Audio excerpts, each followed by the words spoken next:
Assalamualaikum warahmatullahi wabarakatuh. Izin Ibu dosen pembimbing Ibu Salma Taqwa SEMSI.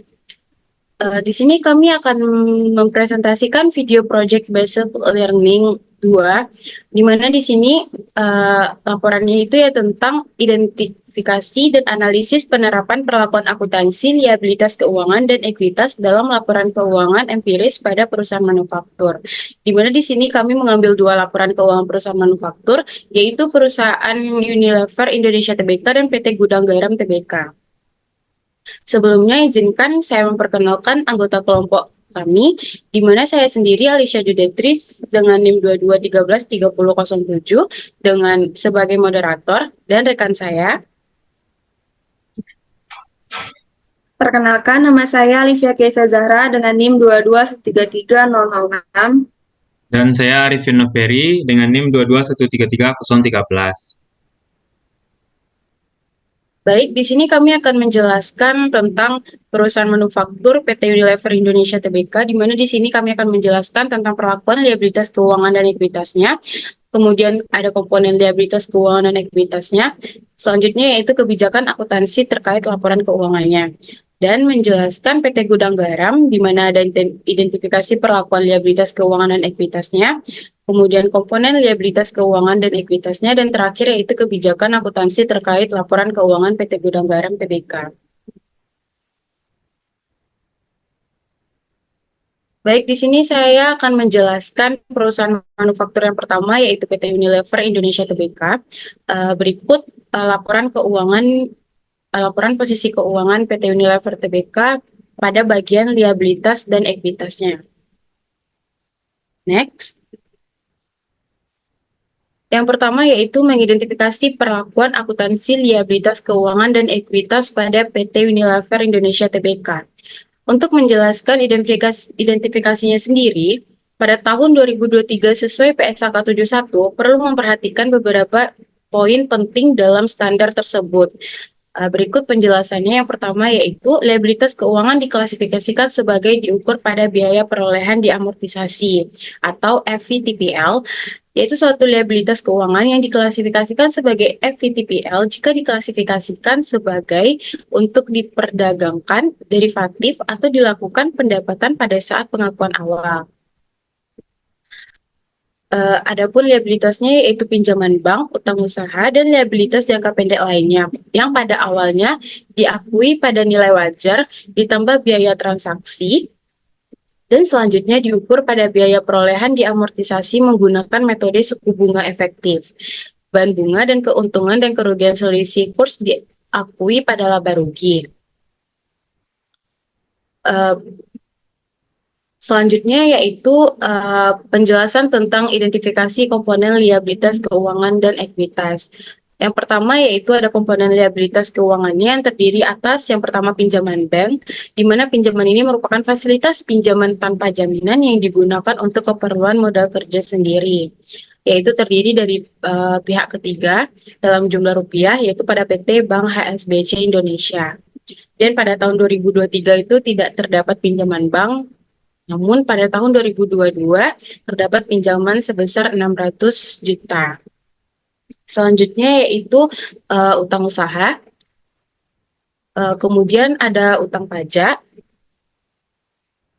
Kemudian ada accrual dan utang lain-lainnya, dan ada liabilitas imbalan kerja jangka panjang. Untuk materi selanjutnya akan dijelaskan oleh rekan saya Alivia. Kepada Alivia, waktu dan tempat dipersilakan. Selanjutnya, saya akan membahas tentang komponen ekuitas keuangan pada PT Unilever Indonesia yang terdiri atas yang pertama ada modal saham. Pada tanggal 31 Desember 2023 dan 2022, saham perseroan memiliki nilai nominal Rp2 nilai penuh per saham.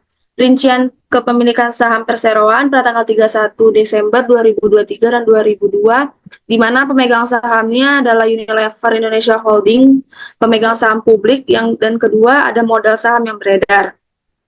Komponen yang kedua ada tambahan modal disetor, terdapat agio saham, selisih nilai transaksi restrukturisasi entitas sepengendali, dan tambahan modal disetor.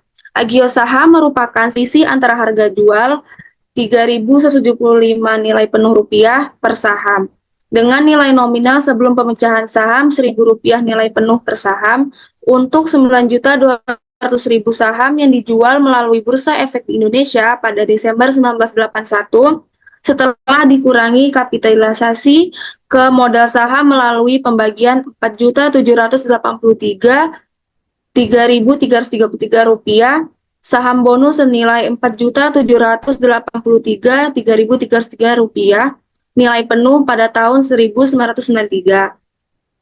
Selanjutnya, ada dividen. Berdasarkan anggaran dasar perseroan, pembayaran dividen dapat disetujui dalam rapat direksi dan dewan komisaris untuk kemudian bersama-sama dengan pembayaran dividen final disahkan dalam rapat umum pemegang saham tahunan. Pada tanggal 31 Desember 2023, jumlah dividen yang belum dibayarkan kepada pemegang saham adalah Rp171.443. Di tahun 2022 sebesar Rp167.089 telah dicatat sebagai utang lain-lain. Perseroan telah melakukan penghapusan utang dividen hingga tanggal 31 Desember 2023 sebesar Rp3.509. Untuk tahun 2022, Rp2.932. Penghapusan ini didasarkan pada anggaran dasar perseroan yang menyatakan bahwa laba yang dibagikan sebagai dividen yang tidak diambil setelah lewat waktu 15 tahun sejak perseroan menyediakan dana tersebut untuk dibayarkan akan menjadi milik perseroan. Yang keempat, ada saldo laba yang dicadangkan. Rapat umum pemegang saham luar biasa tanggal 22 Mei 2008 menyetujui penyisihan saldo laba sebesar 20% dari jumlah modal yang ditempatkan atau sebesar Rp15.260 sesuai dengan ketentuan Undang-Undang Republik Indonesia Nomor 40 Tahun 2007 mengenai perseroan terbatas.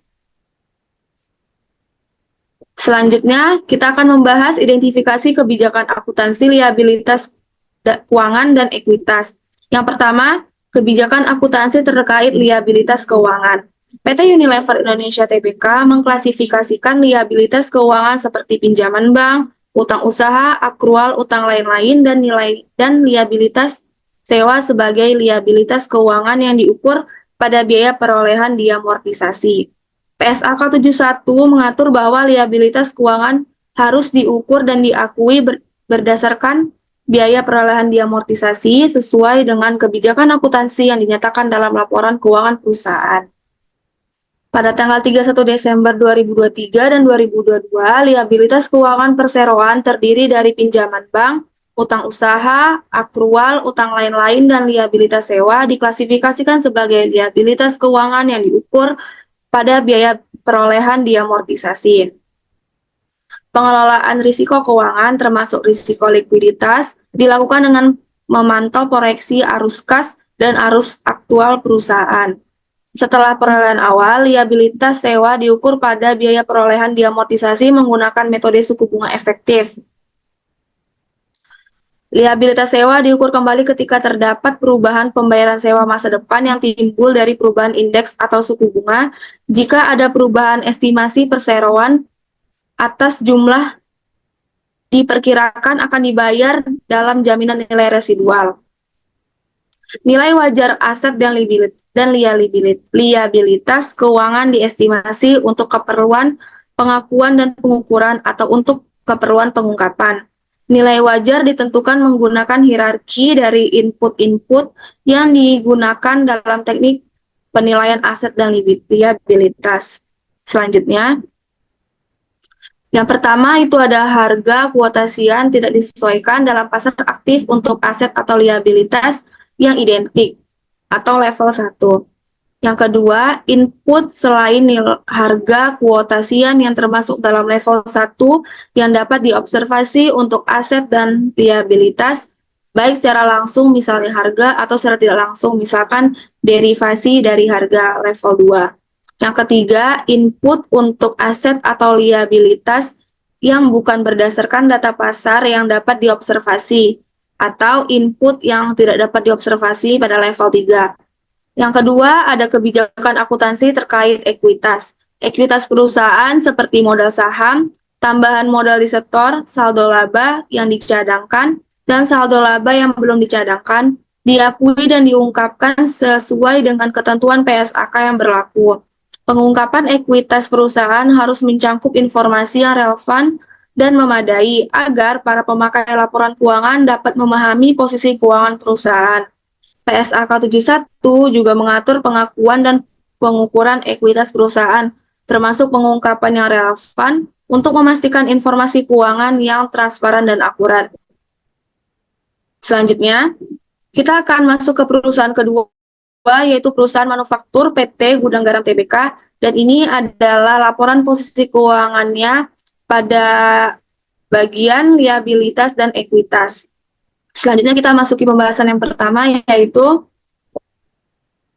identifikasi perlakuan akuntansi liabilitas keuangan dan ekuitas. Identifikasi perlakuan akuntansi liabilitas keuangan adalah kewajiban perusahaan kepada pihak lain yang timbul dari peristiwa masa lalu, yang diukur pada nilai wajar dengan perubahan dalam laba rugi atau FVOCI. Perusahaan manufaktur PT Gudang Garam Tbk harus mengidentifikasi liabilitas keuangan yang dimilikinya, termasuk pinjaman yang harus dilunasi dalam jangka waktu tertentu. Liabilitas keuangan diukur pada nilai kini dari arus kas masa depan yang diharapkan untuk dilunasi dengan memperhitungkan tingkat bunga pasar ini. Identifikasi perlakuan akuntansi ekuitas adalah klaim residu atas aset perusahaan setelah dikurangi semua kewajiban. Ini mencakup modal saham, tambahan modal disetor, laba ditahan, dan elemen ekuitas lainnya. PT Gudang Garam Tbk harus memastikan bahwa ekuitasnya tercermin dengan benar dalam laporan keuangan sesuai dengan PSAK 71. Perubahan dalam ekuitas perusahaan seperti peningkatan modal saham atau alokasi laba ditahan harus diakui dan dilaporkan sesuai dengan ketentuan PSAK 71. Dengan mengikuti PSAK 71, PT Gudang Garam diharapkan dapat memenuhi standar akuntansi yang berlaku dan memberi informasi keuangan yang akurat dan transparan mengenai liabilitas keuangan dan ekuitas perusahaan.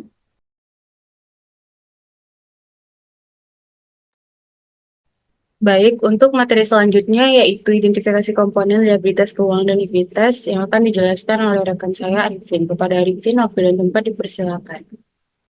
Baik, untuk materi selanjutnya yaitu identifikasi komponen liabilitas keuangan dan ekuitas. Yang pertama yaitu pinjaman bank. Liabilitas keuangan yang berasal dari pinjaman yang diterima dari bank atau lembaga keuangan lainnya. Diukur berdasarkan nilai kini dari arus kas masa depan yang diharapkan untuk dilunasi. Rincian dalam catatan atas laporan keuangan di catatan 15 pinjaman bank yaitu menyajikan informasi terperinci mengenai pinjaman yang diterima dari bank, termasuk jumlah pinjaman, jangka waktu, tingkat bunga, dan ketentuan lainnya. Yang kedua, memberikan penjelasan mengenai jaminan yang diberikan atas pinjaman tersebut. Untuk selanjutnya yaitu utang usaha. Dan terdiri dari utang usaha pada pihak ketiga dan utang usaha pada pihak berelasi. Selanjutnya, utang usaha PPN dan pajak rokok. Terdiri atas pita cukai dan PPN dan pajak rokok. Dan selanjutnya, liabilitas jangka pendek lainnya. Terdiri atas uang konstruksi, uang jaminan distributor, utang lain, beban akrual, utang pembelian aset tetap lainnya. Komponen ekuitas terdiri atas yang pertama yaitu modal saham. Yang kedua, AIGO saham merupakan selisih antara harga penawaran saham sebesar Rp10.250 per saham dengan nilai nominal Rp1.000 penuh per saham dari Rp57.807.800 saham yang dijual di mana sejumlah Rp481.022 juta direklasifikasi menjadi modal saham dengan pengeluaran saham bonus dalam tahun 1996. Yang ketiga, selisih transaksi dengan pihak non-pengendali. Merupakan selisih lebih dari jumlah yang dibayarkan untuk membeli saham dari pemegang saham non-pengendali dengan nilai tercatat kepentingan non-pengendali yang disesuaikan. Dan yang keempat yaitu saldo laba yang dicadangkan, merupakan penyisihan cadangan wajib yang dibentuk untuk memenuhi ketentuan Undang-Undang Perseroan Terbatas. Yang ketiga yaitu mengidentifikasi kebijakan akuntansi liabilitas keuangan dan ekuitas. Yang pertama yaitu kebijakan akuntansi terkait liabilitas keuangan. Satu, pengukuran liabilitas keuangan. PT Gudang Garam Tbk mengukur liabilitas keuangan pada nilai kini dari arus kas masa depan yang diharapkan untuk dilunasi. Pengukuran ini dilakukan untuk memperhitungkan tingkat bunga pasar saat ini. Yang kedua, pencatatan dan pengungkapan perusahaan mencatat dengan cermat semua liabilitas keuangan yang dimilikinya dalam laporan keuangannya. Selain itu, perusahaan juga memberikan pengungkapan yang memadai mengenai sifat, jumlah, dan jangka waktu liabilitas keuangan tersebut. Yang ketiga, liabilitas keuangan diklasifikasikan sebagai diukur pada biaya perolehan diamortisasi atau FVTPL. Suatu liabilitas keuangan diklasifikasikan sebagai FVTPL jika diklasifikasikan sebagai dimiliki untuk diperdagangkan, di derivatif, atau dilakukan penetapan pada saat pengakuan awal. Yang keempat yaitu pinjaman bank.